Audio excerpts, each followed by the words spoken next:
What up, bros, and welcome to the All Bros Podcast. I'm Jonathan. Nah, I'm Caleb. And we're a couple of aspiring filmmakers that love to watch and critique movies, but also enjoy a bit of the nerd life. This week on the podcast, we'll be talking about some adventures in hunting. We got a galore of Funko Pops to talk about, like, holy shit. In Blu-rays this week, we got one release that we'll be talking about that I didn't bother seeing, but that's just me. Have you seen it, Caleb? I haven't seen any of them. Really? Not even the first? It was Okay. I can agree with you there. Through the Wall, we got jack shit. It is. It's true. It's like just slow. At least with the stuff that we discuss. Yeah, I mean, the only news that's popping in my head right now is that Disney said that they got, I think, like 10 million subscribers the first day of Disney Plus. So, yeah. I mean, that's cool. And then with this week's sneak peeks, we got our second trailer for Cats. So we'll be talking about that.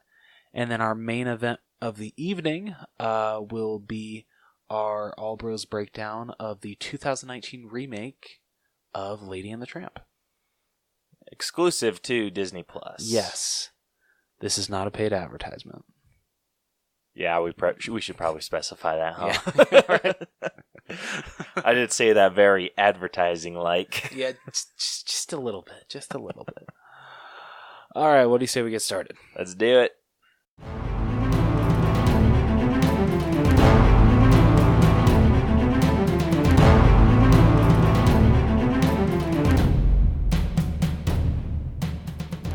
All right, so like I said, we got a bunch for pop news. First up, we got the glow-in-the-dark Maleficent Dragon pop, which will be coming exclusively to Box Lunch, isn't it? Yep, Box Lunch. Okay. This thing looks pretty damn cool. Especially if the glow is what you think it is, and it's just all the green fire. Yeah. And the eyes. I mean, this would be super cool. Yeah. I'm very interested to see how well this one's gonna sell. Do you think it will sell out? Or? I think it's gonna go. I think I think glow in the darks kind of go really quick. I agree, and especially considering that the original Maleficent Dragon, I think it's vaulted right now, and it goes for a pretty penny. So I feel people are gonna try to snatch this one up so they can at least have one. Yeah. I'm not like the hugest Sleeping Beauty fan, so I might get it, but I don't know. We'll see. I just want to see it in person. This isn't one I want to get, but I do want to see it in person just to see how the glow looks. How are you going to do that? Are you just going to cup your hands? Yeah, pretty much. That's what I do with a lot of the other ones. I'm like, oh, glow in the dark, let me see. That's literally all you can do. You could just ask the Box Lunch employee, excuse me, can you turn the light off for like 30 seconds? That's all I need. Alright, and next up after that, we got the Eevee pop coming out. I swear they announced the 10-inch one before this, it seems, for the common one. They did. They released the 10-inch before this one. It was freaking weird. Yeah. But, I mean, at least this one's not exclusive. It's already up for pre-order on Amazon. So, I'm not a huge Pokemon fan, so I'm not going to get it, but that's just me. I like Pokemon, but Eevee's not my favorite. Like, I actually never even heard of Eevee. Oh. Well, the only Pokemon that I want are the 3 starters. And we went hunting on Tuesday. Yep. And we found a shit ton of Squirtle. Yeah. But Charmander's kind of a bitch. Yeah, I kind of regret not picking him up at AF Target when I saw him a couple months ago. I actually haven't seen him. Really? Yeah. AF Target was I think AF Target was actually the only place I've ever seen him. Never seen him at Box Lunch or Hot Topic. Yeah, it's very shocking. And then after that, we got the 4-pack coming exclusively to the Funko Shop of Hostess Sweetennial. Did I say that right? I assume they made this word up. Yeah, Sweetennial. 4-pack of the Hostess mascots, which will include I forget these names. Can I just say the Ding Dong, the Twinkie, or I know the Twinkie Kid. Yeah, I don't know these other ones. I know it's a fruit pie, and then that's just their cupcake. I don't know the actual names. Yep. Let's go with that. But they're all silver, so those are kind of cool. Yeah, I mean, it's not a 4-pack I would buy, but that's just me. And then after that, we got the Bad Boys Pops coming out. We got, I don't know, what are their names? Can I just call them Will Smith and Martin Lawrence? Marcus Burnett and Mike Lowry. Okay. So what Caleb said, those characters will be coming out. I mean, I've only seen bits and pieces of the first two. Third one actually does look pretty good. Seems like it's kind of like Will Smith's, not like dream project, but you can tell he put a lot of love into it. So I need to watch the first two if I want to go see it. But these pops do look pretty cool. I'd probably pick up Martin Lawrence's first, then Will Smith, but that's just me. Is this the first figure that Martin Lawrence is getting? I think so. I would have preferred Big Mama, but that's just me. Dude, Big Mama would have been awesome. Ugh. Dude, as much as everyone hates the third Big Mama's house, I would have loved a 2-pack with Big Mama and Charmaine. I would have honestly loved that, because I actually enjoy that movie for what it is. I don't hate it. Hey, it shows I liked this picture. Alright, sorry. Next up, we got the Smuggler's Bounty Box. I'm assuming this is December's, but isn't it already available? Yeah, but they release it, I think it's bi-monthly. Oh, okay. So with this one, you'll be getting 2 pops, a shirt, a decal, and a pin, right? With the shirt, you got Kylo Ren standing above all of the Knights of Ren, and it looks badass. I want it really badly. Yeah, that looks super freaking killer. Like, the only reason I would get this box is for that shirt. Yeah. Well, actually, I'd get it for that and the 2 pops. The first pop we got is Kylo Ren, but he's hooded. I really like that a lot. I love his pose that he's in. And then the second one is not one of the Knights of Ren with an axe. I would assume that's an axe. Yeah, it looks like an axe. Okay. The decal, whatever. Decal, my bad. Is of a red stormtrooper. Or clone. It's a stormtrooper, right? It's not a clone trooper? Yeah, they're not doing clones anymore. Okay, alright. And then the pin is... I don't know what that... Is that supposed to just be 3 triangles? Yeah, maybe it's like the symbol for the Knights of Ren? If it is, that's kind of dumb. Yeah, it's really dumb. We've never seen these characters yet, and they give them a stupid-ass logo? Or symbol, whatever. I really hope that's not their logo. That's retarded. Yeah, it's not great. Yeah, but the pops and shirt are really cool, so at least there's that. Yeah. Alright, and then after that is the thing that Caleb and I predicted. Hell yeah. Did we do it on the podcast? I can't remember if we did, but we straight up predicted this. So we were talking about if Marvel were ever to start doing like huge movie moments, we would love them to do like the whole circle of the Avengers that they had in the first one when they're finally assembled, and Funko is doing that. We're like, son of a bitch. We were joking. Yeah, right? Exactly. So they're starting off with Iron Man. This is available on Amazon right now for pre-order for $20. They'll each be $20. They'll be coming out with all 6. I do have one problem. Okay, so Iron Man's floating, right? Yes. Okay, so if they're going for this certain part of the team assembling, and this is just me nitpicking, Hawkeye's pose is actually wrong. He is not pulling back his bow like he just like is like in a stance. Well, we haven't even like officially seen his pose. But they do kind of like a silhouette of his pose. and it's just like him having his bow down, pulling his arrow. Isn't that what it? Yeah. Whereas if they're going for true movie accuracy, Hawkeye should be having his bow up in the air, and he's just. Well, how would they do it up in the air without it like hitting his head? Funko would find a way. Funko would find a way. If I'm paying $20, Funko better find a way.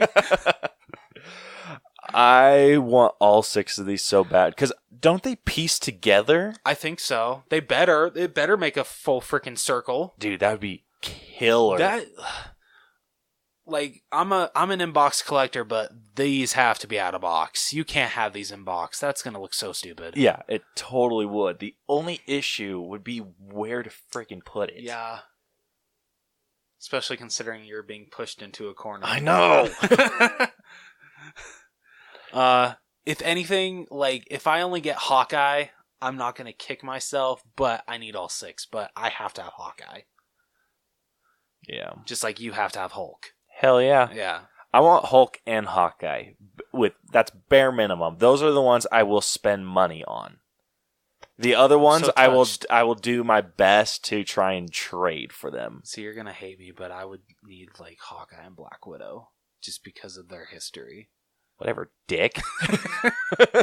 Fine, I'm changing my mind. I'm going with Captain America. I thought you would have gone with Thor, but okay. Okay, then they gotta have Cap, like, tapping his shield, then. Do they, though? I don't know. I'm, like, going for, like, true accuracy here. He doesn't, like, tap his shield. Well, he kind of goes, like, when they're, like, doing, like, the full circle of them doing actions, I think, like, he comes after Black Widow when she's, like, loading her gun. I think, like, he, like, does, like, a tap or two on his shield, and then he puts it to his side. I don't think so. Okay, I'm going to show you the clip after we're done. I'm going to prove it. And then you'll have to apologize to me in the next episode. How about I just take, since we haven't done it forever, I'll take a couple reference fail points. Okay, deal. Yeah, whatever happened to those? Yeah, we just stopped calling each other out on it. Okay. So we need to get back in the habit Yeah, of doing it. we I do. need like a fail button. Yeah. Yeah, I was thinking about that a couple days ago. I'm like, all right. All right, next up, we got some new Mulan Pops coming out. The first up we got is Mushu, the 10-inch. With the little beetle. Yeah, with the little beetle. Or cricket. Cricket. Gosh damn it. Whatever it is. Not one that I specifically need, but it is very cool. Yeah. I mean, it is what it is. Yeah, I mean, let's face it, Funko makes everything 10-inch nowadays. But, my gosh. Next up, we got Mushu banging on a gong. This is normal sized. Okay, these are all normal size pops. So I know you're gonna kick me, but I've actually never seen Mulan, so I don't. What? I know I'm so behind on Disney classics, dude. Do you have Disney Plus? Yeah. Well, duh. Yes, I just watched Lady and the Tramp illegally. You need to watch this shit. You need to get caught up. I know. You need to watch the original Aladdin. You need to watch Mulan. I've also never seen Bambi. Oh my. Yeah, you can get away with that one. Yes. Okay, so Mulan. Holy shit! I just Aladdin. I've never seen The Sword in the Stone. What else have I never seen? I think that's it for Disney classics. Oh, I've never seen Sleeping Beauty either. That one I feel you can get away with not watching either. I'll still watch them just because it's a Disney classic. All right, so who is this character? Balls. He's holding a sword. That's all I know. I'm pretty sure his name is Shen. It's not Shenron, is it? Oh, I was so wrong. Li Shang. Oh, Li Shang. Yeah, you were way closer than I was. Yeah, so he's just in like a normal standing pose, has a sword with like a little flag on the end. Okay. Pretty cool. It is a cool pop. Then the next one is just Mulan, and it's just a basic stance with her sword. Okay, can I see that one? As Ping. Okay, that looks cool. Yeah. And then the last one is Mulan on her horse, Khan. I kind of want that. It's really cool. That is a really cool pop ride. I feel like it's odd that they have the stand up the center of the horse's stomach. Like, I feel like just with how thick the legs are on this horse, yeah, I feel like they could have made it be able to stand on its own. I can agree with that. Like, I feel like they could have just printed it so the legs were attached to the stand. But I mean, no, I get where you're coming from. Still a cool figure. Yeah, it's very cool. So, yeah, that's all we gotten with Mulan. What's next after Mulan? I'm trying to find. Oh, my bad. We got the Entertainment Earth, right? Yes. Yeah. Exclusive wood deco.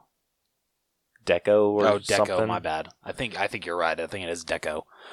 Captain America, and I believe this is up for pre-order right now. Yep. I have to admit, that actually looks pretty damn cool. It looks really cool. I think it'd be cooler if it was like actual wood, but those bastards would have to be hand carved. Yeah. Oh, yeah. They would have to be.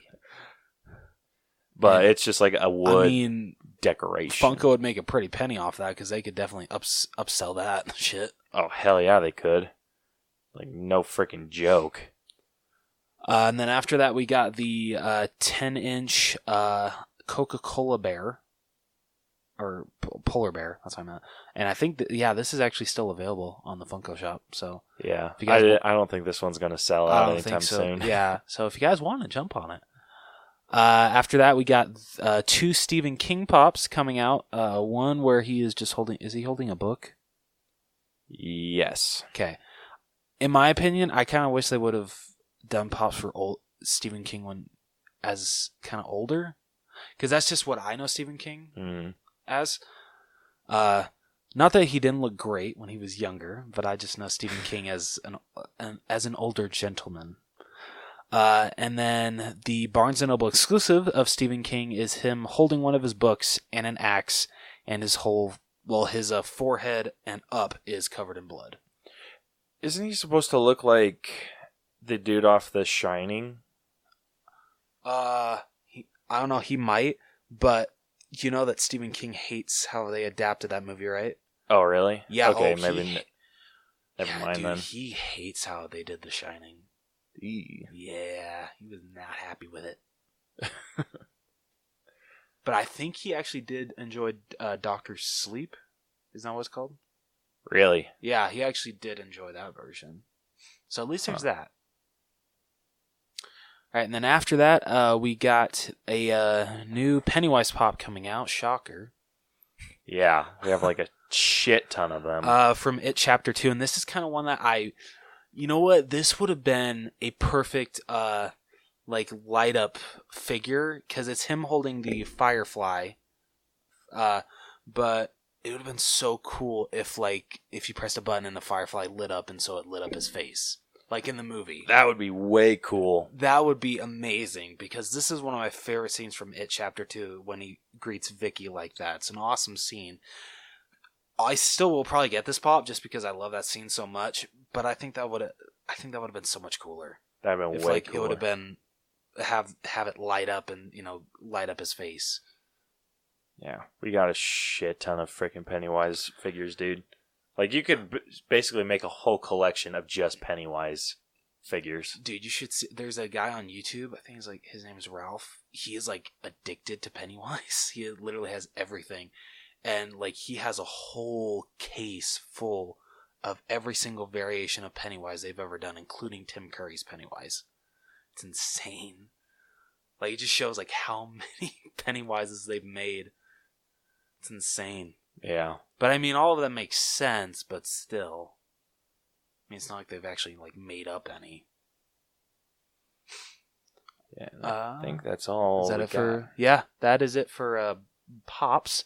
And Blu-rays, we only got one title, and that is Angel Has Fallen, starring Gerard Butler and Morgan Freeman. I only bothered watching White House Down I never saw London Has Fallen, and I don't have any interest in seeing this movie. So, yeah. That's really all I got. The only thing I remember from White House Down is when one of the terrorist guys like takes down the White House's American flag and just throws it off the ledge, and that image like stuck in my head because I'm just like, man, you're a piece of shit. Go F yourself. So you are truly un-American. So, do you have any interest in seeing any of these movies? Nope. Even though you saw White House Down? Or no, yeah. Wait. Yeah, not really. Or wait. Okay, wait, there's I'm sorry. I'm sorry. They're like so close. Okay, so in this series, it's Olympus Has Fallen is the first one, then London Has Fallen, and then Angel Has Fallen. The White House Down, I'm sorry, is the one with Channing Tatum and Jamie Foxx. Remember that one? We saw that in theaters? Yes. Okay. That one was dumb. Very, very dumb. Yeah, Olympus Has Fallen is a lot better, in my opinion, because it handles the subject more seriously, and I think that's what you should. It's really weird that those came out around the same time. Yeah. I don't know what the studios were thinking, releasing those at the exact same time. Someone lost their job, or someone was drinking it, or no. You know what they did? Someone came in and pitched like for, or what was it, the White House Down? Yeah. Yeah, someone pitched that one, and they're like, yeah, let's do it. And then someone came in and pitched, Olympus? Well, I think Olympus Has Fallen was pitched first, because it came out first. Okay, well, whichever one was pitched first, someone came in and pitched that one, and the executives were just like, yeah, let's do it. And then they came in and pitched, like, the next one, and then they're just like, yeah, we signed off on that one, didn't we? Yeah, it's called. Let's sign it off again. Yeah, that's exactly what happened. I can just imagine them being the meeting. Okay, the other one's called Olympus Has Fallen. What do you guys got for ideas for about the White House being taken over by a terrorist? White House Down. Yes, thousands time yes. Hell yes. F yes. You're a genius. Not lame at all. Not even a little bit. Nope. All right, moving on to this week's sneak peeks. We got our second trailer for Cats. Still hasn't changed my mind at all about this movie. It looks so weird. It looks so funky. It really does. It did give us a little bit of story. Apparently, all the cats are competing for a position offered by Judi Dench. Yeah. Yeah. Like, is it just like her spot as a cat? I don't know, but I guess they get a new life, so they now have 10 lives and the rest have 9? Yeah, that's weird. I know. Like, it doesn't... maybe this would all make sense if I've, like, actually seen the musical. I've never seen the show, but I've heard it's actually really good. Like, if I ever went to Broadway, that's definitely one show that I'd actually want to see, including Hairspray. That's like my top is oh wait, no, actually, I'm sorry. My top is actually Into the Woods. That's my top, and then Hairspray. But yeah, like honestly, the only thing selling me to watch this movie, and it's just because I'll see anything with him in it, is James Corden, because I love that man. I think he's so funny. But yeah, Idris Elba in this movie. Kind of interested to see what he does. I just kind of feel bad that they dragged him into this along with Ian McKellen, like you said. Yeah, poor guy. Yeah. But I guess we'll find out in December. And Caleb and I have already agreed we're gonna break this movie down. Yeah, we kind of have to. Yeah. Because it's one of those movies it's just so odd and out there. We can't not go see it. Yeah, exactly. I don't like. I was even thinking about this like forever. Like when I saw the first trailer, I was more in the mindset of like, there's no way in hell I'm ever going to go see this. But as I kind of like thought about it more and more, it's like, this is one of those, because you know how my movies are, like my top movies, Yeah. they're experiences. Yes. They're things that like you have to experience. Like Avengers Endgame is one of my favorite. It's like one of those things you have to experience in theaters, and I feel this is one of those movies that you have to experience in theaters. Yeah, I can Otherwise agree. it just loses. I mean, its I was magic a honestly little already bit. planning on seeing this. I just didn't think that you would actually want to see it and even break it down. So, this is going to be pretty fun. Yeah. It's When does this movie come out? Do you know? Ooh. I want to say it comes out around the same time as The Rise of Skywalker. Oh, Christmas. Oh, Christmas Day? I wrote it down. Oh no, it comes out the same day as Rise of Skywalker. It comes out on the 20th. Oh, okay. Well, I know which one movie we're seeing that weekend. Rise of Skywalker. We better, because I already bought tickets. Yeah, we'll probably break that our cats down maybe after. Yeah, sounds good to me. Although, are we gonna go like see it on like a $5 Tuesday? Well, hell yeah! You don't want to pay full price for that glorious movie? I want to experience it in theaters. I don't care which theater. All right, next up. Is there anything else you want to add to the movie? No. Okay. 1 out of 10. Just because of 6. 6? Yeah. I'm maybe like 6.5. But Okay. yeah. I was gonna go for a 7, but that'd only be just for James Corden.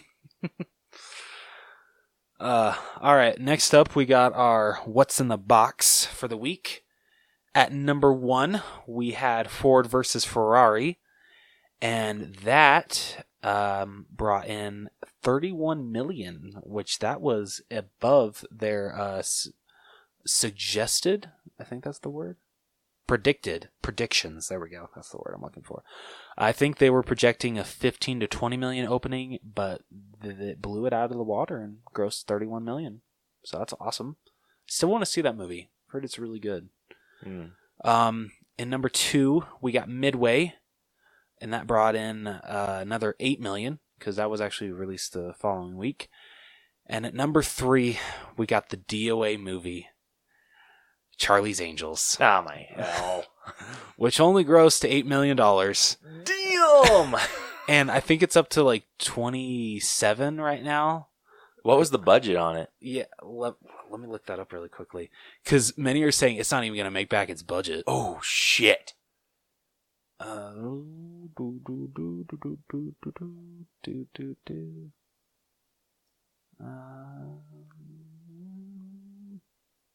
it's gone down on Rotten Tomatoes. It's at a 57 now. Damn. Shit. Okay, so it's grossed 31 million so far. Its budget is between 48 and 55 million. Shit. I don't know if it's gonna make that back. It doesn't sound like it's going to. Yeah, it's still got 18 million to go.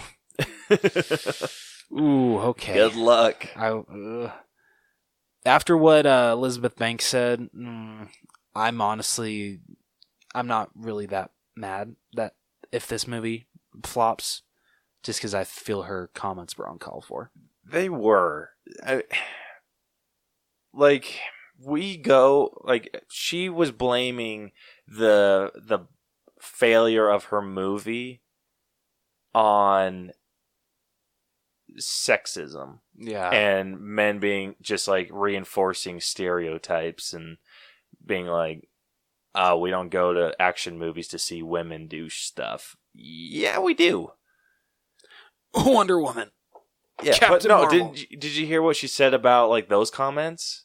No. She says that the like movies like Wonder Woman and Captain Marvel and like movies like that, they fall under a bigger universe that is mostly ran by men. And it's like, serious? Like, I didn't have to go see Wonder Woman or Captain Marvel. Wonder Woman didn't even associate with Justice League all that much. Yeah. I go to see these movies because I love those characters. Yeah. And I want to see those characters kick some ass. Yeah, exactly. Like, you can't blame the box office failure of your movie on sexism. It's just because you made a shitty movie. Well, I've heard it's actually not that bad. Well, I guess we'll find out when it comes to like Netflix. Yeah. True.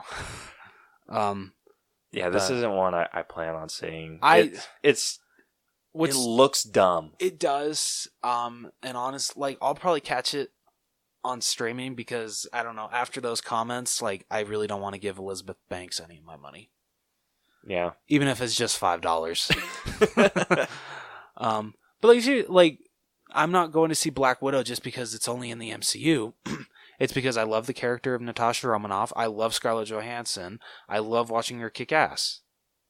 Like, yeah. Just because it's in the MCU, that doesn't change anything. Yeah, like, even if like this wasn't leading up, like, I don't think Black Widow's going to be leading up to anything. No, it's not, because it's a prequel. Yeah, so this is all Black Widow focused. Which I love. And I would have gone to see this even before freaking, the whole Avengers thing came out. I completely agree.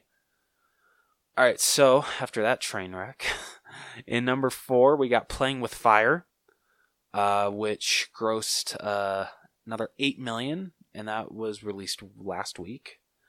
And then at number 5, we got Last Christmas, which grossed $6 million. So I've actually heard that movie's like not doing as bad as people thought it would. So, and you actually saw that movie, right? Playing with Fire? No, Last Christmas. Last Christmas, yes. And I believe you said you enjoyed it. Yeah, it was actually really good.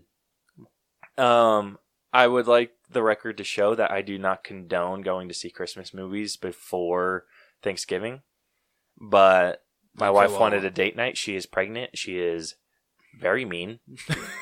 Brielle, you didn't hear that. and no, she's actually been great. But yeah, she wanted to see that, and I can't tell my pregnant wife no. I mean, you could. You're just gonna get I don't want to tell my pregnant wife no. So yeah, we went to go see it, and it was pretty good. It wasn't super Christmassy like I thought it was going to be. Like, it focuses a lot around Christmas. Okay. But it didn't feel like a very like a Christmassy movie. Okay. It kind of felt like a Nicholas Sparks film. I'm actually okay that with took place during Christmas. Okay. And then like it has like some of the things that happen in Christmas, like charity work. I love that. Like a Christmas store, because like that's where the main character works. Yeah. So it's stuff like that. Okay. But overall, it didn't like shove Christmas in your face. So I really enjoyed it. Yeah, going off okay, so you said you should not watch Christmas movies before. I don't watch Christmas movies before Thanksgiving. Okay, can you tell Universal and Illumination that, considering they released The Grinch last year, like the first week in November? Yeah, that's bullshit. That is absolute horseshit. As much as I loved that movie, that was a bad call. Because I think that actually affected its box office, releasing it that early. You're not going to release The Grinch at Christmas? It seemed like it was like almost out of theaters by the time the holiday actually came about. Yeah, what kind of horseshit is that? And because no one wants to go see The Grinch before Thanksgiving. Best part is when me and Sammy saw it, we were the only ones in the theater. Dude, I believe it. Like, that's bullshit. So, like, yeah. All right. So that's all we got for, Through the Wall, sneak peeks, what's in the box. So what do you say we move on to the main event of the evening? Say let's do it. All right. Time for the main event. It's main event time. Let's play a game. All right, so on this week's main event, we will be breaking... Well, okay, I'm sorry. First, we got a couple messages from our bros, And then we'll be doing our All Bros breakdown of Lady and the Tramp, the 2019 live-action remake.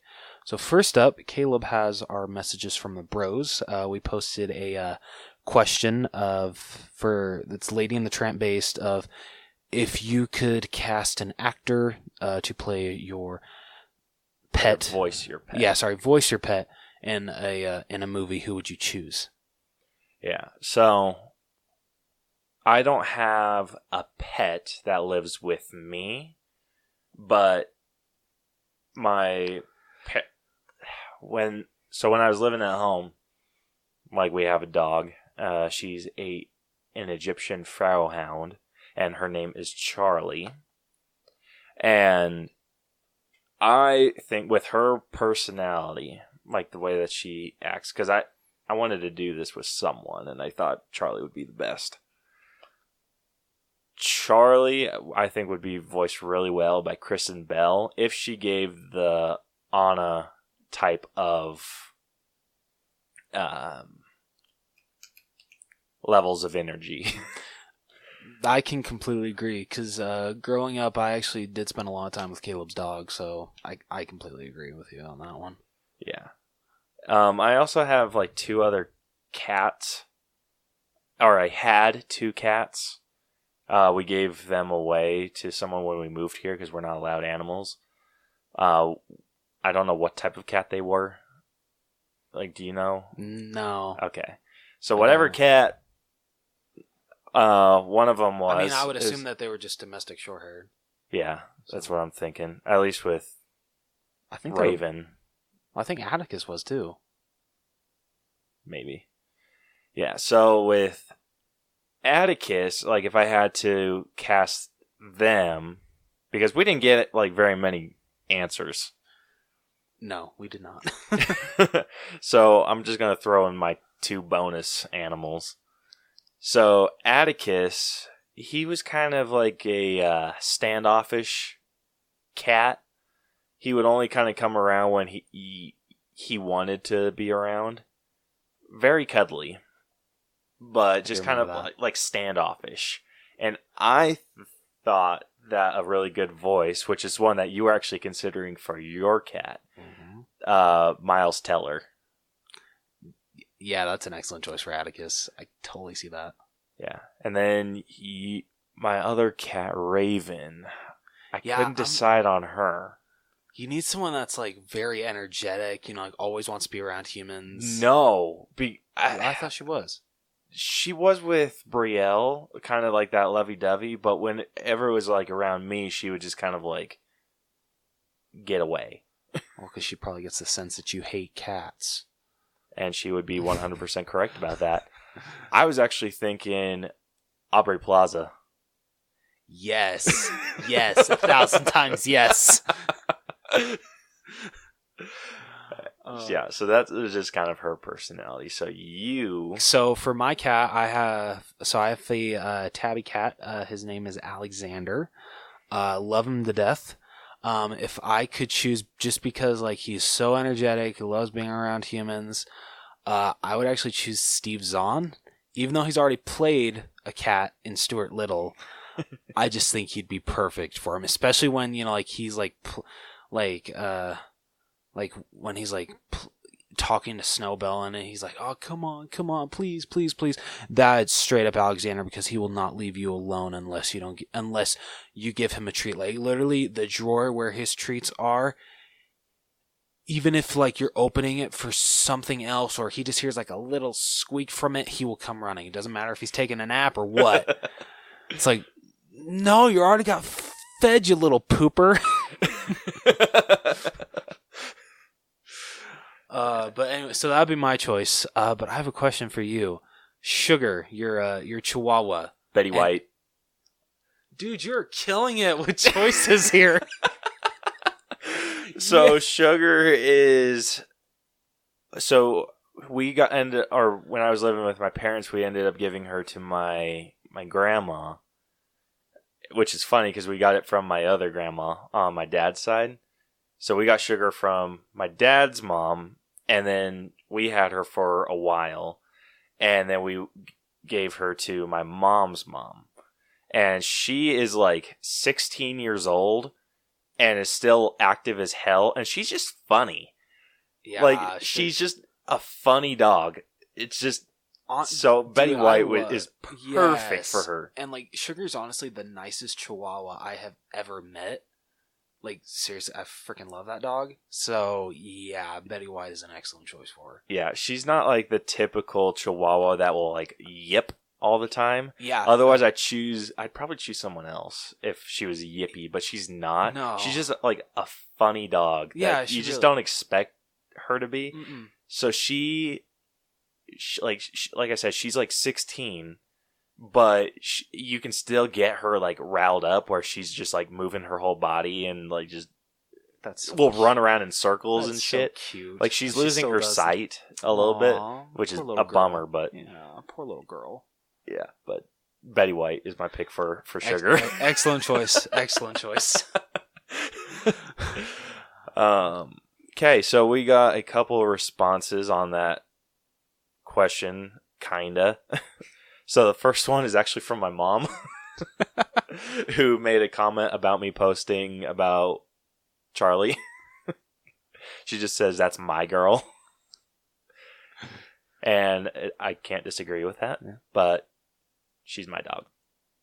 And I love her. So that's why I posted her. So sorry, Mom. The next response we got is from Sammy, who was actually our guest last week on our breakdown of 50 Shades of Grey. And she said that her cat, Hattie, gosh damn it, which is a tabby cat, she says that the personality of her cat is sassy, whiny, and thinks she's all that. And she would be voiced by Nicki Minaj. Oh my gosh. Okay, that's pretty great. Yeah. So I gotta ask her like who she would pick for Keela. I know, doesn't she have like a bunch of other animals? No, just Hattie and Keela. Oh. Yeah. Well, and Sierra has a guinea pig. But it's kinda hard to cast well, no, it's not hard to cast a guinea pig, but yeah, I gotta ask her who she would choose for Keela. Yeah. Considering like a dog is like so energetic. I love that dog to death. But I'd be very interested to see who she chooses for that one. Yeah. Dude, I was expecting a lot more responses for this perfect question of the week.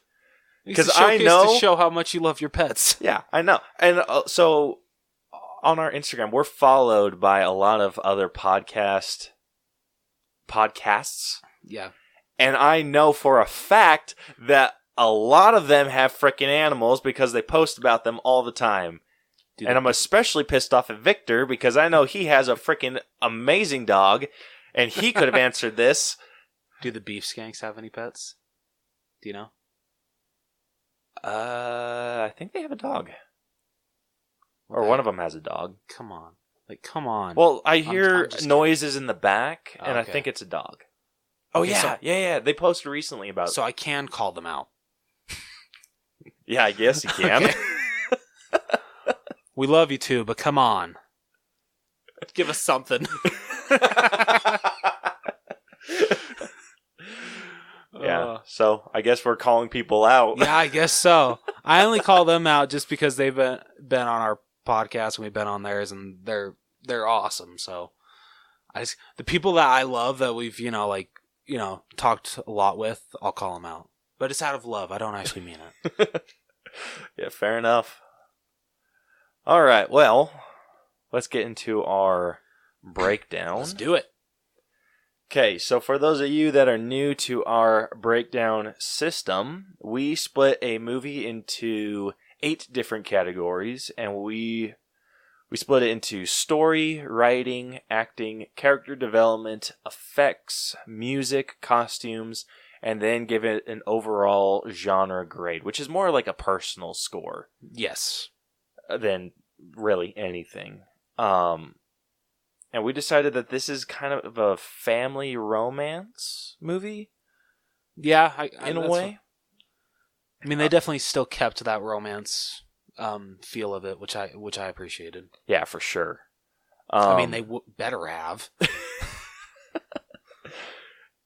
Yeah, so I think this would be more of an anime. Like if we did the original, that would be a animated family. Yeah. But this is like more family romantic movie. Not really super musical. No. There's only like 3 songs in it? I think it's only 2. Yeah, the only ones I can think of are the one that the cats sing and he's The little dog. What? The other dog in the pound. Well, wait, no. So, okay, I can think of 3. The one the cats sing, I think it's called "That's a Shame," or "It's a Shame." He's a tramp, and then the classic "Oh, This Is the Night." It's a Oh, that's night. right. Yeah, those are the only 3 I can think of right now.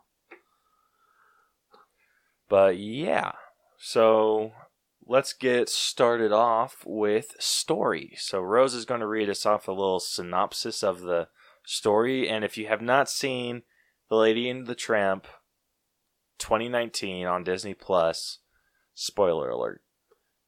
They change a couple things, but it's basically the same story. Yeah, it's basically the same as the original. All right. At Christmas time, Jim Deere. I find it so funny that they don't actually like they honestly don't give them like actual names still. I think that's really funny. Jim Deere gives his wife Darling. I don't know why it's so funny. A female American Cocker Spaniel puppy as a present, and oh my gosh, this dog was so cute. Mm-hmm. Cocker Spaniels are just so adorable. She takes to her and names her Lady. Very original. Yeah.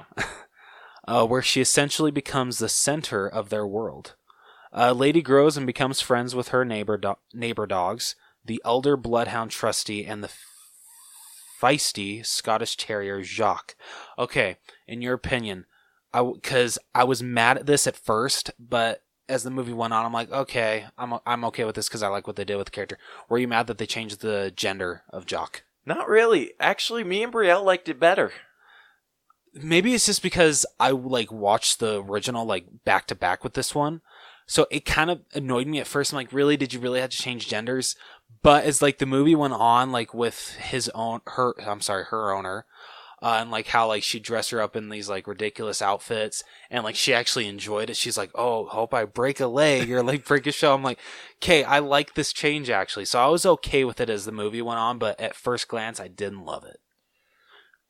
Yeah, it was definitely odd at first, but me and Brielle, like I said, we really enjoyed that change. Meanwhile, a homeless schnauzer mutt, who later goes by the name Tramp, spends his days wandering the streets of Savannah, Georgia, in search of food and causing trouble for the vengeful dog catcher Elliot. This dude freaking took his job a little too serious. Yeah, he really did. Damn. The part, especially when he's in the backyard and John Deere, he's like, well, we got, a rat problem. Is there any way you can talk or look at that? He's like, I don't deal with vermin. All I deal with is dogs. They are, he's just they are such vivid, or no. I forget the wording that he says, and I'm just like, have you ever owned a dog actually? Honestly, the question, because the way you're describing them, most dogs are not like that in the slightest. Alright, after freeing his friends Bull and Peg from Elliot's carriage, he makes a run for it and ends up in the deer's backyard. Lady, who is beside herself after being ignored by the adults, finds Tramp and tries to give away his position until he points out that Darling is clearly having a baby. He warns her that her owner will keep ignoring her and the baby will replace her, but she disbelieves him. Trusty and Jock distrust the street dog and send him away. Before gladly leaving, Tramp warns them that when a baby moves in, the dog moves out. Jim and Darling have a baby girl named Lulu, who they soon devote their lives to. They even stop listening to Lady's warnings of a rat that has been plaguing the house and start putting her outside. Lady begins to realize Tramp was right. The whole, when I saw the opening titles and it showed that Ken Jeong was in it, okay, this is going to be interesting what role he's playing, and I love that he plays the doctor that delivers the baby. I love how Jim Deere's just like, oh, isn't like the cutest baby you've ever seen? He's like, yeah, I've been delivering babies for over 40 years, and your kid truly takes the cake for the cutest kid. Yeah, absolutely. All right. One day, Jim and Darling take Lulu out and leave Darling's Aunt Sarah to leave Darling's Aunt Sarah to look after Lady for them, though she has really hoped to look after Lulu. That was a really funny change from the original movie. That because in the original, Aunt Karen looks after the baby, but they also make her look after Lady as well. But yeah, that was just like really funny seeing her reaction, going like, "Wait, I'm dog sitting? Well, this is bullshit. I thought I was babysitting." Dude, that was hilarious. That was like, oh, that was great. That was a really good change. I really liked that. So Brielle and I hadn't seen the original for a really long time, and that was something Brielle pointed out, and she's like, "Didn't she watch the baby?" Yeah, I should have done a back-to-back movie I marathon. know, we should have, but it was late when we watched it. I mean, the only way I was able to do it was because of Disney Plus. Right. So. All right. As she goes upstairs to practice her singing, her two troublemaking cats, Devin and Rex. Did they actually say the names of the cats? I don't think they ever did. Yeah. I don't even think they did in the original either. Did they? We just referred to them as Siamese cats. But in this one, they're, are they tabbies? Yeah. Okay. Yeah, that's what I think they were. I was okay with that change. Like, honestly, like, everything that they did with the cats, I absolutely loved. Like, I loved the change of song, and although I feel like the CG, like, I'm pretty sure those were completely CGI, were they? I wouldn't say completely. Okay. There were times where it just looked a little spotty at some parts. We can get into that with effects. Yeah, but I just want to say just that. Let's see. Devin and Rex begin to destroy the house with a lady caught in the middle, where they sing "What a Shame." Believing Lady to be the cause of it all, Aunt Sarah takes Lady to the pet store to have a muzzle placed on her. I loved this change from the original, because like in the original, she's just like, "Oh, I need a muzzle." And the shop owner's like, "Oh, okay, yeah, sure, here you go." I loved that the shop owner in this one, he's just like, "Are you sure you really need to resort for that? You know, like that's just cool for a dog." Like, I freaking loved the shop owner. Yeah. He was so sweet to Lady. Like, I wish that he would have been able to keep her for the couple days that John Deere and Darling were gone. Lady runs away, and like the part where she doesn't have her collar, I'm like, oh shit, like how are they going to change that then? Like how are they going to go about that? Yeah. So that was an interesting change. Lady runs away, but gets trapped in an alley and threatened by a street dog named Isaac. Luckily, Tramp arrives to save her and then helps her remove her muzzle with a beaver statue before opting to take her home by taking the scenic route so as to avoid Elliot, since Lady left her collar behind. Okay. When Tramp is like, okay, you know, like, I got a friend that can help us out, and I'm like, okay, how are you going to incorporate a beaver into this movie? And I'm really glad that actually it was just a statue. I was too. Like, I was really thinking, like, really hard. Once, like, they did the muzzle, I was like, oh, yeah. Like, it started bringing up all these memories of the original. I'm like, oh, yeah, the beaver. Ooh, how are they going to do that? Yeah. As much as I loved the beaver in the original, how he's just, like Tramp literally has to yell at him. He's like, "I'm not deaf, Sonny." Stuff like that. That was an awful voice. But it just would not work in a live-action retelling, so I'm glad that they just stuck with, like, oh, just use this statue of him. The teeth will help with it. So I actually really liked that change as well. Yeah, I think it worked a lot better with, like, the scene that they set, or not the scene, the environment that they were in. I completely agree. They end up growing close, and Lady accepts Tramp's offer to eat at Tony's, his favorite restaurant, which leads into the classic song Bella Notte. And I loved this version as much as I loved it in the animated version.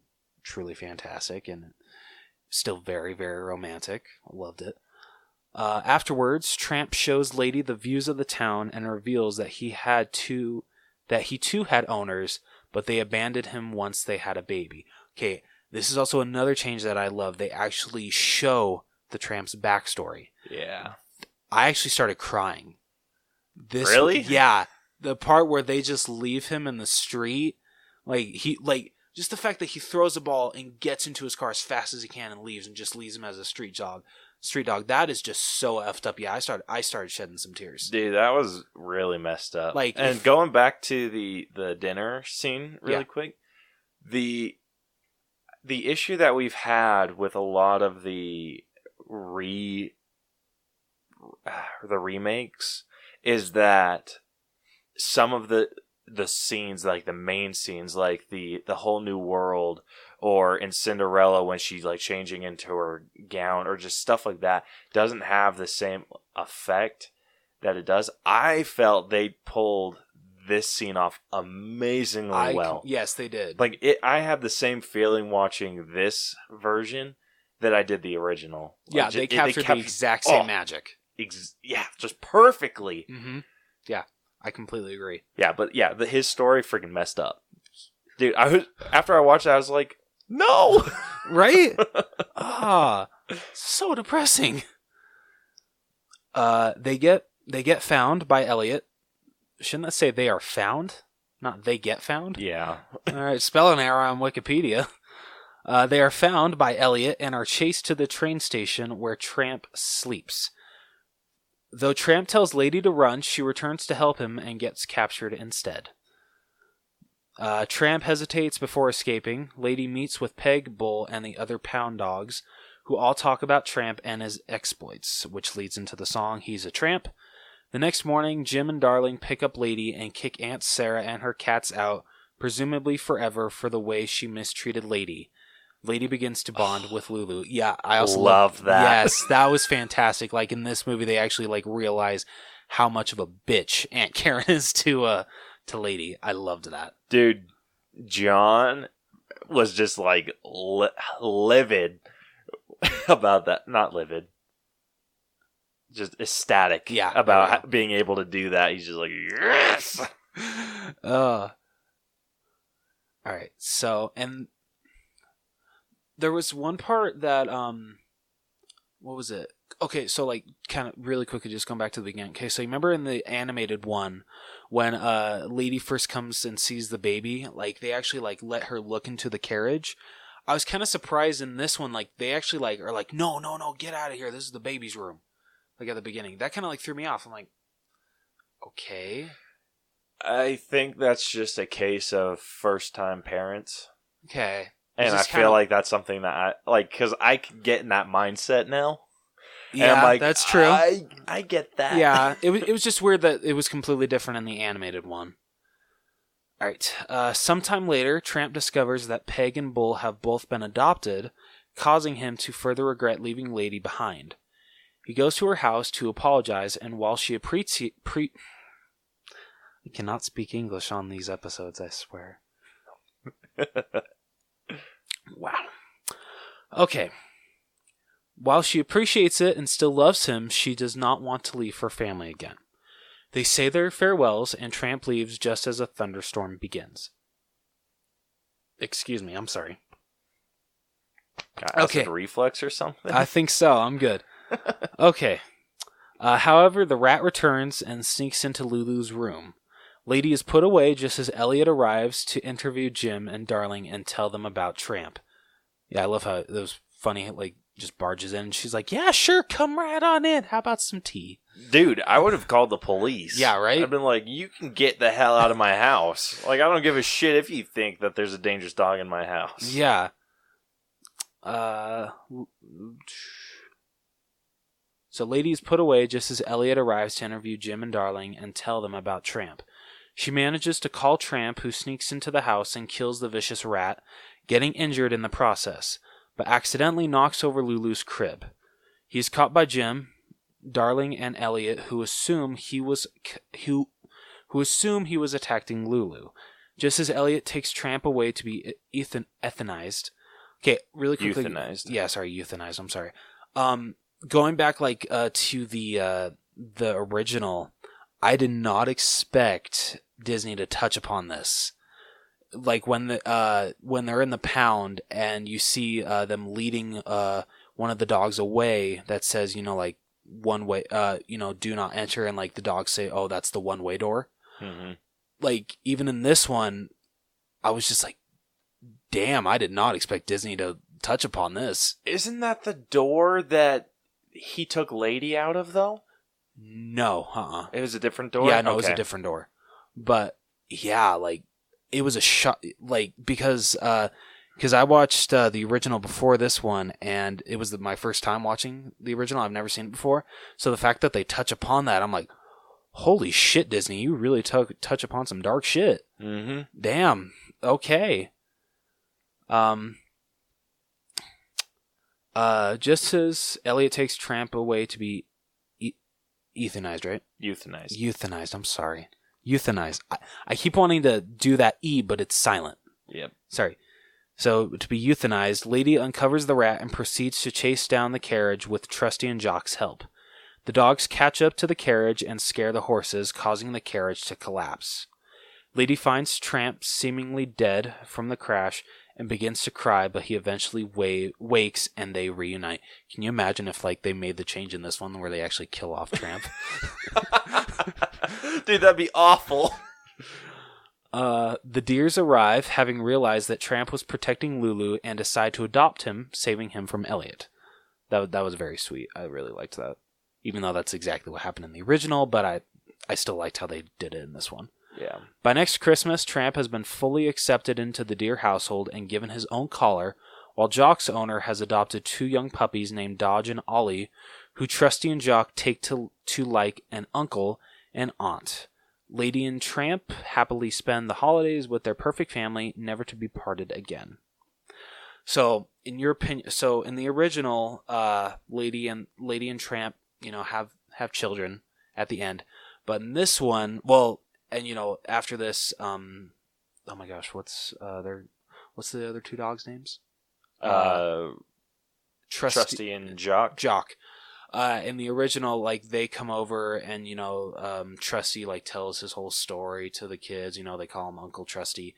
But in the live-action remake, they don't have kids. Mm-hmm. And, oh my gosh, what's Jock?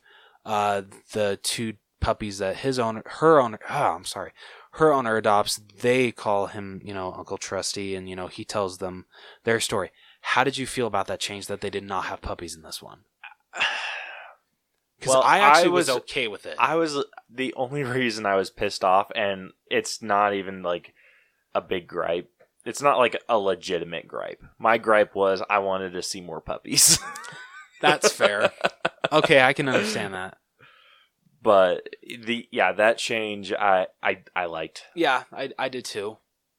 I mean, I don't know how fast puppies, have puppy love, but in the original, didn't it kind of seem it was a little fast? It was a bit fast. Yeah. I really liked how did they figure out that in the original? Because I'm a little fuzzy on this. How did they find out that he killed, or how did they figure out that he wasn't attacking the baby? Or that he was protecting the rat, or killing the rat. So I think, I'm trying to remember. I can't even remember if the rat actually dies in the original. I think they Lady's just barking or something, and they uncover something, and the cat just the rat just runs. Can I look that up really quickly? Because I don't want to say something and not be right. Because for some reason that's a part that's being really fuzzy to me. Maybe it's just because I'm remembering the ending of the 2019 one more. Because I feel like they opened or they were picking stuff up and then they saw the dead rat. That might be how it went. Yeah, but how did they go from? Was that exactly how they did? Where Lady just took off after the No. Okay, in the original, no, Lady does not take off. It's Old Trusty and Jock that start chasing after it. And like they lose it for a minute, but Jock is able to pick it up with his scent. Trusty. I'm sorry, thank you. Trusty is able to pick it up with his scent. And what's different is instead of Lady stopping the carriage, it's actually Jock that stops it and he gets run over. Right. But he does survive still. He just has a like a broken leg. And then how did they get...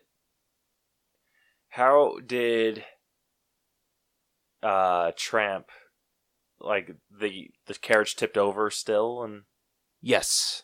I believe... Yes, yeah, I did. And then the deers came and picked him up? Or no, I don't think... No, they were never even in that scene at all. That's what I thought. Yeah. So, like, I guess, like, Lady just brought Tramp.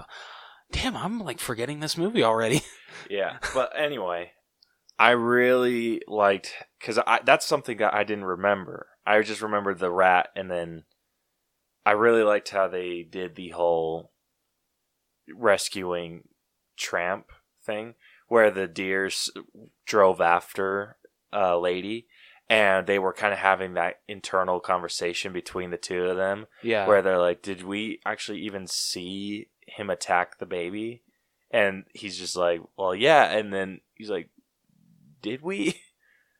And like given that like that second thought, and then they kind of realized that he was going after the rat. Yeah. Because they found that rat. Okay, so the rat does still die in this one. You just don't see it like you saw this one. But in the original, the dog owner the dog catcher does not show up until he is actually called, because Aunt Karen, when she comes into the room and sees the Tramp, she chases him into a closet and locks it and leaves him in there until the dog catcher gets there. Got it. Yeah. So, damn it, I want to watch the original again now because I'm forgetting the ending. Okay, so that's bringing back some memories.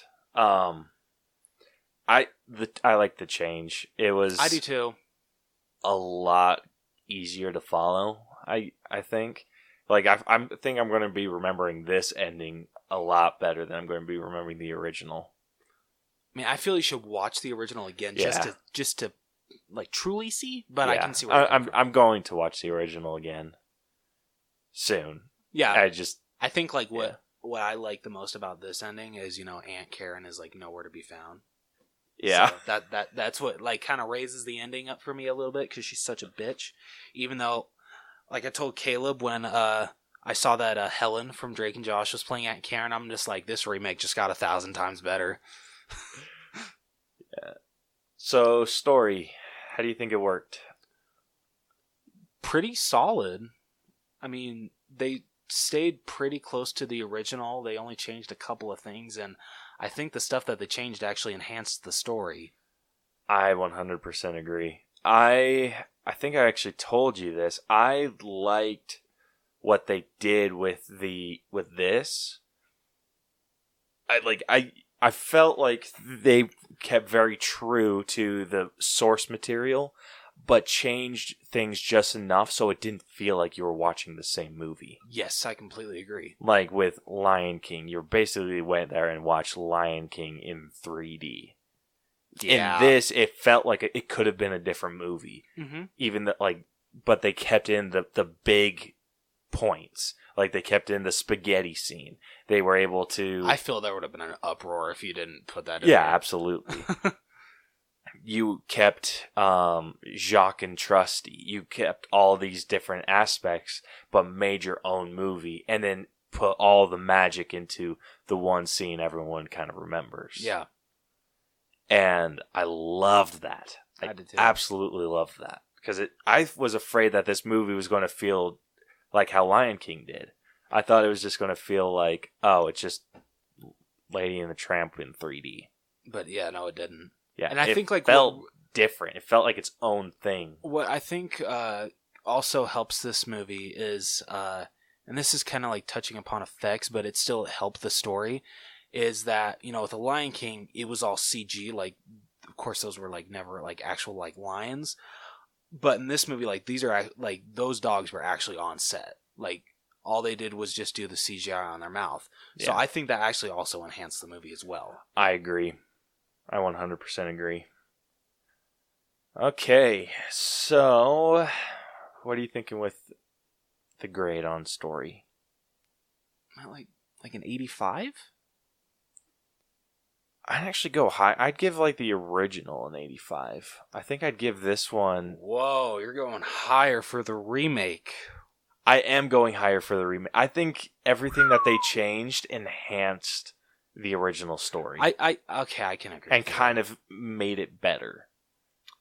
Okay, I can agree with you. So I'm not like full 90, but I am about like an 86, 87. I can go 87. 87? Yeah. All right, next, writing. I feel like the writing was very original in this too. It was. I mean, you know, like I don't know. I mean, like, did they really they didn't really try to copy the original script at all, it seemed. They didn't. Yeah. I think the only thing that they copied 100% was some of the songs. Yeah, and maybe some of the nicknames that they called each other, but that's about it. Yeah, other than that, it was pretty much its own original thing. Which I did really appreciate. Yeah. Lion King should really take notes. Yeah, no movie. shit. No offense to you, Jon Favreau. So, the writing's actually pretty high for me too.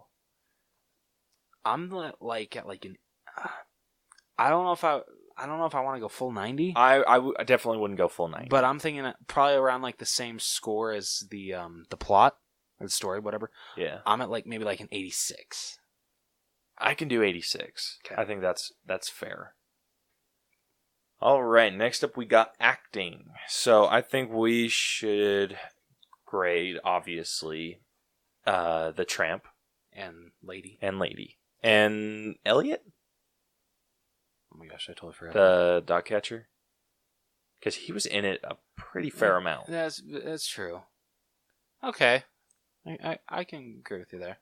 Okay. So, let's start off with Elliot, the dog catcher, who was played by Adrian Martinez. Who... He plays Psycho very, very well. He does. Let's see what else he was in. He was in Focus with Will Smith and Margot Robbie. He's been in. I've heard of that, never seen it. I Feel Pretty with Amy Schumer. Secret Life of Walter Mitty. I've heard of these movies, but I've never seen them. Yeah. American Hustle. Amazing Spider-Man 2. Kick-Ass. Wait, who did he play in Amazing Spider-Man 2? I don't think he played a big role. Yeah, he didn't play a big role. Oh, damn. So, I mean, he's in movies I've heard of. I've just never seen them. Sisters. The one with Amy Poehler and... Mm-hmm. Oh. Not remembering his character, though. Yeah. He's been in quite a bit. Oh. I'm just not putting a face to a character right now for him. Yeah. Anyway. Yeah. So Adrian Martinez, how do you think he did? He played crazy dog catcher very, very well. He did. He was scary at sometimes. As a character, I didn't like him as a character. No, I'll admit I called him a freaking jackass a couple of times. But I mean, he played his character really well. Yeah, he really did. So I think he's pretty high. I think he's pretty high too. I'm sitting at maybe 85 for him. I can agree with that. 85? Yeah. All right, next up we got, let's do Tramp. Okay. Voiced by Justin Theroux. I loved him as the voice of the Tramp. It worked really well. He was fantastic. Oh, so good. This isn't really skipping. I had some problems with Lady. I had no problems with the guy that voiced the Tramp. He was perfect. He was fantastic. Yeah. So he is pretty damn high for me. I'm at a 95. Really? Yeah, he was that good to me. Yeah, I'm curious what else he has done. Yeah, I remember. I looked him up last night, and he hasn't been in like a lot that I remember. Yeah, so he was in Parks and Recreation, probably not as a big character. Zoolander, Iron Man 2. Oh yeah, I remember. Doesn't it say he was in Charlie's Angels Full Throttle? Yeah. Do you remember that movie at all? I don't. Okay. He actually played the villain Seamus. Oh, Like did he? Yeah, like the guy that like is trying to kill Drew Barrymore's character. Yeah. So. Oh, yeah. he was also in The Spy Who Dumped Me, The Last Jedi. I'm sorry that he had to be in that. Tropic Thunder, Megamind, Lego Ninjago, Bumblebee. Damn, he's been in a lot too. Yeah. He's got a good track record. Yeah. And I think he's married to Jennifer Aniston. Yeah. A lucky man. Married to Jennifer. Oh. How did they get divorced? 2015 to 2017. Aw, sad. 95 for him, though. He was... Can you go like... I can do like 93. Okay, I can do that. Yeah? Yes. Yeah, I liked him a lot, but just not quite 95. Okay, I can understand that. All right, and then last but definitely not least, we got Tessa Thompson, who voiced Lady, who most people would know as Valkyrie. Yes. From Thor Ragnarok. Yeah. So I loved her in some parts. I hated her in some others. I agree. I did not love her as the voice of Lady. I would have picked someone else. Yeah. Yeah, I'm sorry. Like, what issues did you have? Just like when it came to like the love story between Lady and the Tramp, like I don't know, like I didn't like actually like feel like, and I know it's like sometimes hard to like convey in your voice, but just like some of the emotions that she's supposed to be giving off throughout the movie, I just didn't feel it as much as I did with the original's voice. Right. Yeah, and I think that's something Justin Theroux did really well. Yes, yeah, that like even like after like we're introduced to both Lady first and then the Tramp, like right off the bat I'm like, okay, I love Tramp's voice, not loving Tessa Thompson. Yeah, sadly, because Tessa Thompson freaking rocks. Yeah, I love her as an actress. She's great. She just was not a great pick to play Lady. Yeah. I'm honestly trying to think of like someone else I would have cast. How'd you feel about Scarlett Johansson? No. Yeah. Her voice is a little too seductive. That's true. I maybe would have gone, if like we're doing Marvel, I guess, maybe more like Evangeline Lilly. Oh yeah, I would have loved that. Yeah, I'm trying to think of like a good like voice actress, like someone because like that's in the really original, blown like me she away. wasn't like high pitched, but you know, like she was definitely a lot softer than Tessa Thompson. Yeah. I'm trying to think. Maybe even Gwyneth Paltrow. That's a great pick.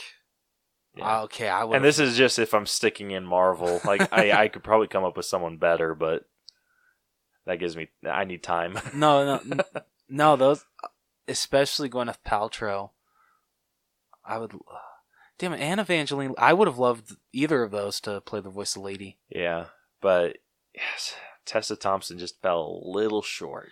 Yeah, and I bet it's because she probably hasn't done a lot of voice work. Yeah, that like as much as like people say like, oh, you know, it's so easy doing voice acting. All you're doing is just talking to a microphone. No, it can be really hard actually. It is because you're talking into a mic instead of like acting out a scene. It like, sometimes can be very hard to convey emotion just through your voice. Mm-hmm. When you're able to do actions, it's a lot easier. Yeah, but you know, like watching like you know like some like Tom Hanks. I know I talk about him a lot, but you know, like as much, you know, like to me, he's like a very great voice work artist because you can actually honestly see from Toy Story to Toy Story 4, the way he conveys emotion through Woody's voice has definitely improved over the movies. right. So what are you thinking for Tessa? I'm like honestly like in the 70s. I am too. Like I'm low 70s yeah, though. really okay. Yeah, I can agree with that. Like I'm not fully like. Actually, I might be. I'm at 70. I can honestly agree with you there. Yeah. Yeah. Yeah, which doesn't have anything to do with Tessa Thompson as an overall actress. No. It's just this role. Yes. Okay, so averaging that out, that comes to an 82.6. It's not bad. Overall. Not bad. All right, next we got character development, which, Lady? Yeah, that's really the only... Or would you say Tramp had more? I mean, he definitely had... I feel he had a lot more character development in this one than the original. Yeah. I don't know. Like, they both had character development. So I don't know which one to go with. You want to do both of them? Yeah, can we? Yeah. Okay. Yeah. So, let's start off with Lady. I thought her story was very good. You know, like she starts as, you know, like this pampered little dog that, you know, sadly gets stuck out into the real world, and, you know, she has to, you know, like think to herself, like, you know, like the way that, you know, like my owners just left, like, do I really have a home still? Are they even going to care for me anymore? And I don't know if, like, I don't think in the original she actually just like came out like and said like, oh, you know, like I don't think I even have a family to go back to. Like, I think in the original she always felt that, you know, like, what if I don't go back to them? You know, like, they still love me. You know, I'm still their dog. But in this one, she's just like, well, it seems like they're giving the baby all the attention, so do they really even still love me? Mm-hmm. So. I loved the way that they portrayed how naive she was. I did like that too. And it makes sense, because if she was a puppy, like, the only thing she knows is what's in her yard. Mm-hmm. And, like, I kind of just love that about her. And, like you said, she kind of, like, grows into someone that kind of knows their way around a bit. Not, like, as much as Tramp does. Yeah. But still, I did really like that. What are you thinking with grade on that? I'm either like in like the high 70s or low 80s. Low 80s? Yeah. I'd say I'm more in the 80s. Okay. Like maybe like 83? Maybe not even that high. Like, it was I felt like her progression was fairly good. It just wasn't like the best. It wasn't like, definitely not in the 90s range. Okay. But I'd say maybe like 79, 80. Okay, I can agree with that. So, like, you want us to go to 80? 80? Yeah. Okay, and then next, Tramp. His was actually a lot better. It was. It still wasn't like anything amazingly fantastic. No, but I feel in this one, like, you definitely got to see him more realize, you know, like, maybe I'm okay with actually being, like, owned by a human. And in this one, I felt like it made more sense than the animated one. And just, like, touching on his, like, backstory, I love that we actually got to see that play out, and I feel that definitely added to his character development. Yeah. Yeah, I think anything that you can do to enhance a character is just works flawlessly. Yes, I completely agree. So, I'd probably give him maybe 85. I can agree with that. Yeah? Yeah. Okay, so that averages out to an 82.5. Not bad. Alright, next up, effects. This is where it's kind of gonna get killed a bit. Okay, there were two dogs that I felt it, like, the lip movements seemed off sometimes. Lady was definitely one of them. Yep. And also, what's the dog that sings He's a Tramp? Yeah, I don't remember her name. Okay, but yeah, those were the two that felt the most off. Yeah. I think Tramp looked good most of the time. Like, I didn't really even His looked really solid. Yeah, I barely even noticed anything with his. Jock and oh my, Old Reliable, right? Trusty. I don't know why I said Old Reliable. Gosh damn it, Rose. I'm sorry. So, Jacques and Trusty. Trusty's looked pretty damn good, actually. I don't think he really had any problems. Jacques, maybe like at first it took me a minute, but his... I think it's just hard to see the movement of a black dog. Yeah, that's a good point. But as the movie progressed, hers didn't bother me at all.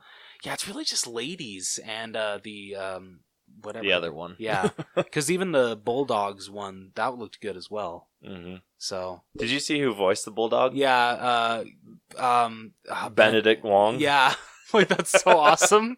That was Yeah, when I saw cool. his name in the credits, I'm like, okay, wait, who is he playing or who is he voicing? Right. This sucks because the effects. I'll give the movie this. The effects in this, I liked the facial expressions that they gave these dogs, or that they gave all the animals, a lot better than what they did in Lion King. Yeah, because these actually conveyed emotion. Yeah, like they had eye movement too. Like that's not like they didn't just leave the eyes alone, because I feel like dogs, they can be very expressive with their eyes. Oh, absolutely. It's they just exaggerated the way that the dogs move their eyes. Yeah. Unlike Lion King, which just kind of like very straight face, like didn't play with the eyes at all. Yeah. So I'm giving the movie some points for that, because that was I can very agree with that. impressive. Yes, I completely agree. So this is out of 100, right? Yes. Okay. Just because of those two, like it somewhat does kill the score for me. Yeah. I'm at like a 75. Really? I was actually in the 70s. And that was adding. Really? Okay. Or like the low 70s. Low 70s? Yeah. So I was like around 70. Okay. Want to do maybe like 71? I can do 72 just Okay. because I'm that impressed with the eye movement. Okay. I'll take it.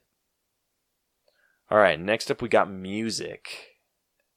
And music was pretty good. It was pretty solid. We didn't get like a ton of songs. No. We just got the cat song, which was, I forget what the isn't that a shame? I mean, it's different than the animated one. yeah, which I was very happy about, because I don't think it would have worked in live action. yeah. I actually really dug the cat scene. I did too. I loved it. Like, I actually downloaded the song. Yeah, I liked how it wasn't Lady destroying everything. Yeah, it was. And like just chasing these cats around. It was the cats destroying everything. Yeah. And then Lady gets blamed for like the one thing she was trying to save. That was so funny. Oh, poor thing just turns her head and just... Dude, that just like reinforces the hate of cats I have. He's like, yeah, those evil bastards.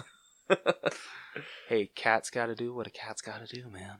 Yeah. Dude, I was so afraid that they were going to do Siamese cats. I was too, and I'm just like, like, wait, what do you have against Siamese cats? They're ugly. They're adorable. No, they're not. My aunt used to have a Siamese cat called Rain, and she was one of the sweetest, cutest cats I've ever had the privilege of knowing. Ugh. You're a dick. You're a dick. Says the one that hates cats. I love cats. Because cats are Satan incarnate. Who says... No, never mind. I'm not going to say that, because they really are. Yeah. I don't even know what you're going to say, I was going to say, well, not all dogs are angels, but yeah, they are. I can't even like finish that sentence. Yeah, they're just like the only reason dogs are shitty is because they have a shitty owner. Yeah, exact. No, yeah, I completely agree. I hate it when people blame the breed of a dog, and it's like, no, it's the fault of that is how it was trained. Mm-hmm. Like how like everybody thinks that all bulldogs are bad, or not bulldogs, pit bulls. Yeah, I'm like, You do realize that if you train a pit bull right, they can be one of the sweetest dogs you've ever met. Dude, you have to train aggression into them. Exactly. Thank you. Yeah, their instinct is not to be aggressive. Yes. Oh my gosh. This is like a turning total into- side note. This is a total This is side turning note. into a PSA. Did you... How much have you watched in Disney Plus? Not that, let's see, what have I watched? The Two Lady and the Tramps. I watched a little bit of Avengers Endgame, which makes no sense because I have it on Blu-ray. But it was in 4K, so you got to give me that. And I've been binge watching Wizards of Waverly Place. That's Okay. it. You haven't gone to the Pixar shorts? No. They have a short in there called Kit Bull. You say Kid Bull or Kit Bull? Kit Bull. Okay. KITBULL. Okay. It is the most heartbreaking thing I have ever seen. Pixar goes freaking dark with some of their shit. You just realized that now? Yeah, like after, like, dude, I don't know what it was, but it was just like some time after, what was it, Bow? Bo? Yeah, I think, no, it is Bow. Bow? Yeah. Yes. Like, once they hit Bow, they just took a freaking dark turn. Because they had, Okay, I watched whoa. I watched 2 new shorts of theirs. Okay. And so one was Kit Bull, and then the other was Float or something like that. How was that one? It was pretty good. It was? Okay. Yeah. But you still haven't watched Forky Ask the Question? No.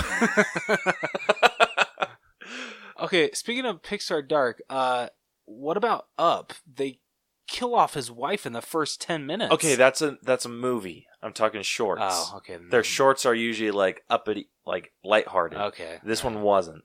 All right. So, okay. anyway. I can give you that. So you need to watch Kit Bull. It's Okay, like the most Kit Bull. heartbreaking thing ever. Okay, I'll watch that tonight. Yeah, do it. It's like 7 minutes long. Oh, okay. And then I'll follow it up by Forky Ask a Question. Just because it's funny how much you refuse to watch those. You good? Yeah, I just swallowed wrong. Got excited. Anyway. So yeah, the cat song was great. The Bella Notte? Yeah, Bella Notte. Yeah, that song was great. And the He's a Tramp fell a little short for me. It did, but I think that's just because of the mouth movements on that dog. Yeah, I think that's what killed it. So, if it wasn't for that, like, I think Janelle Monáe plays her in this movie. I mean, if it weren't for the mouth movements, it was great. Yeah. That's just what kills it. Yeah. The rest of the music, it fit really well with, like, Georgia. Or, Yes. like, that area. I really liked how they used some of the original songs. Yeah, I did with too. some of, like, the overhead shots. Yeah. Loved that. So, my score is not, like, super high. I'm thinking 8. Yeah, I can agree with that. Yeah? Yeah, I thought you were going to say 7. No. Alright, and then costumes. So this was kind of set in, like, what period would you say this is? Like the 18-somethings? Yeah, I can't remember. Should we look it up? I mean, because the original came out in 1955. When does... Well, the original definitely didn't take place in 1955. Oh, I know. I know. I'm thinking, like, just sometime in the 1800s. That would make the most sense. Maybe, like, the later 1800s? No, it takes place in 1909. 1909? Yeah. Oh, alright. Well, we were... Well, not that off. I was thinking, like, 1890. What was happening in 1890? I don't know. It's probably some war. Okay, I want to look something up really quickly because I forgot what when they said it in Red Dead. When did the Age of Outlaws end? I have no idea. Wasn't it? Let's see. When did the Age of Outlaws end? What ended the cowboy era? So it ended in the late 80s. Okay. Yeah, because I think in like the or the epilogue, right? Where's the prologue? Whatever. How they open up Red Dead 2. like they're saying, literally the age of outlaws had basically like come to an end, and I think this was actually, Red Dead 2 takes place in 1899, or like around like the 1890s. So yeah, like America was like truly becoming civilized. Yeah. So the fact that Lady and the Tramp takes place in 1905, that makes absolute sense. Yeah. The costumes were great, I thought. Oh yeah, absolutely. There wasn't any that felt like they were not in the times. No, none that felt like they were like lazily put together. Yeah. I think the only costume issue I had was with the dog keeper. His hat looked a little plasticky. I'll give you that. But that's like a really minor gripe. The rest of the costumes were pretty great. They were. How'd you feel about John Deere's mustache? Not a big fan. Why? But is it just because like maybe like you think the actor really couldn't grow that himself? Yeah. Okay. All right. I can give you that. Yeah. So, what are you thinking with costumes? I'm honestly like at like the same as music, an 8. An 8? Yeah. I can do that too. All right, and then last is our genre grade, which we decided is a family romance movie. Yes. So what do you think? Overall, this is one of Disney's best live-action remakes. It stays true to the story, but changes and adds some things that actually enhance the story. I think you said that this is probably your favorite live-action remake. This is easily my favorite.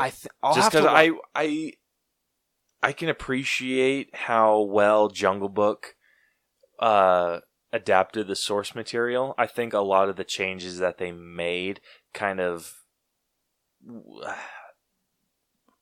didn't do the story justice. All right. Like Giant King Louie, that was freaking dumb. But he was played by Christopher Walken. Not a great choice either. Wow. But yeah, I think that this did basically everything right. It kept the main thing for me is it kept the magic of the spaghetti scene. Yes, it really did. Like, it's so good.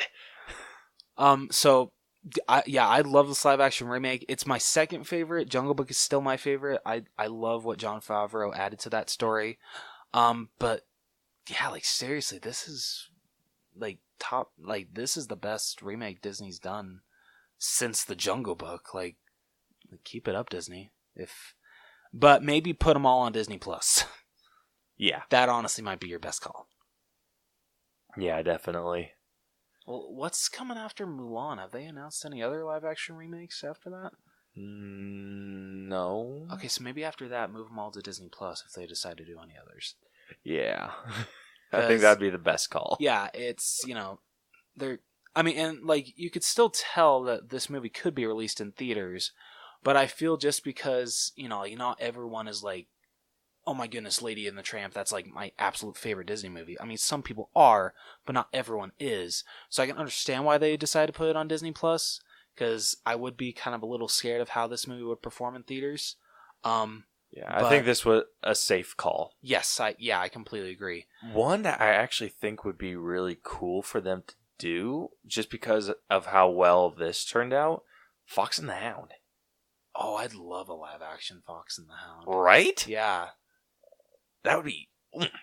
That would be fantastic. Like, honestly, like, someone compared this remake to the early 2000 remakes of 101 Dalmatians. And the way I'm looking at it, I actually adore those movies. I actually think those are actually really good remakes. So I actually agree with that. In some aspects, I feel they changed the story a little too much in those movies. Just a bit. So like this movie is definitely better. Yeah. Than those. But I actually enjoy the second one better, 101 Dalmatians 2, than the first one. You mean 102 Dalmatians? No, it's called 101 Dalmatians 2, I thought. Isn't it? No. Or maybe I'm thinking of the Patch's London Adventure. I think I'm thinking of the actual sequel to 101 Dalmatians. Yeah. So, what are you thinking with... Oh shit, you're right. Yeah, 102 Dalmatians. My bad. Told you. All right, what are you thinking for an overall grade? Is pretty high for me, at least. Same here. I love this movie. I did too. Like, I at can first, see myself watching this again. I Like, can too. Jungle Book is one that I liked to see, but it's not one I'm going to go back and watch. Fair. The rewatchability of this is a lot higher for me. It's pretty strong for this one. Like, honestly, when this movie first started out, just because maybe I just barely watched the original, I'm just like, maybe at first I was just like, this is good, but I don't like love it like Caleb does. But as the movie went on, I'm like, yeah, I love this remake. This is great. Yeah. So I'm like in maybe like the low 90s. Oh, you're going like a little higher than I was like thinking high 80s. I can agree with that. I can drop down to that. Yeah, I'm in like the 88 range. I can give you that. Yeah? I'll take it. All right, 88. All right, and that concludes this breakdown, and our final grade for Lady and the Tramp 2019 is a B-. And it's sitting at an 82.23%. Not too shabby. Not too bad at all. I dig it. I do too. Like, Really it's a fair score. It is. I completely agree. Really quickly, what did we give The Lion King? The Lion King was a B+. We gave The Lion King higher than this movie? Yeah. I mean, so we gave The Lion King, like, for our personal grade, which is like the genre grade, we gave it an 85. We gave this one an 88. The only thing that it did better than this was the effects. The effects is what really kind of killed this movie. Okay, I can agree with that. Okay. Yeah. So I mean, our system still works for us. It's just So it's in line with It Chapter 2. Okay. It's actually like slightly better than It Chapter 2. I can agree with that because it actually really is. Yeah. Slightly better than Child's Play. Yeah, I can agree with that. A little bit better than Shazam. I can agree with that too. Yeah, and those are our only B- movies. Okay. And then it's let's see what it's like below. So below Aladdin, below Dark Phoenix. What? Wait. Below Dark, or no, it's above. Sorry, it's above Dark Phoenix and above Aladdin. Oh, okay. I was like, whoa. What are we thinking here, bro? Yeah, what am I thinking? Slightly better than Addams Family. Yeah, I can absolutely agree with that. It's not slightly, it is below Age of Ultron. Alright, I can agree with that. Below Far From Home. Oh, yeah. Then, below same as Child's Play. It's below Detective Pikachu. Alright, okay. And then also How to Train Your Dragon, Captain Marvel, and How to Train Your Dragon 2. It's all below those. Okay. And then Lego Movie 2, also like barely below Lego Movie 2. Okay. Yeah. Alright, not too bad. I can agree with that. Yeah, me too. Alright, well, that concludes this breakdown. And if you liked this episode and want to check out more, you can subscribe to us on iTunes, Google Play, Stitcher, iHeartRadio, Radio Public, and Spotify. You can also check out all of our content on YouTube. Every episode we do gets released there. We actually came up with an idea for videos, so we should be posting some stuff in December. Yeah. If all goes well. If all goes well, yeah. That's the key. Yes. So hopefully we can get those out and release those. And I'm wanting to try and like record these podcasts a little bit so we can have like a video version of these. Yeah, I'm too. So hopefully we can do those. I think it'd be fun to just do like a live one. Yeah, that'd be really fun. Yeah. So Like a showdown. Yeah. That'd be cool. All right. You can also follow us on Facebook, Twitter, and Instagram. Our Facebook is at facebook.com/The Allbros. We are on Twitter and Instagram at The Allbros. If you have a movie recommendation, something you want us to break down, showdown idea, you want to give us a topic to do a Dreamcast on, email us at theallbroschannel@gmail.com, or you can go on our website, which is tinyurl.com/The Allbros. We also have a merch store on TeePublic right now. We are actually moving some stuff around, maybe. Yes. We're just making some decisions with that research stuff. But yeah, you guys can look forward to that soon. So if you want to support us in the show, head over there. And next week, we will be breaking down Frozen 2. Oh, yeah. It's opening, isn't it? Opening today? Yep. It tonight? opens tonight. Yep. What's today's date? The 21st. Yeah. So I'm going to go see it on Monday. So the day this episode releases is when I'm seeing going. it Sunday.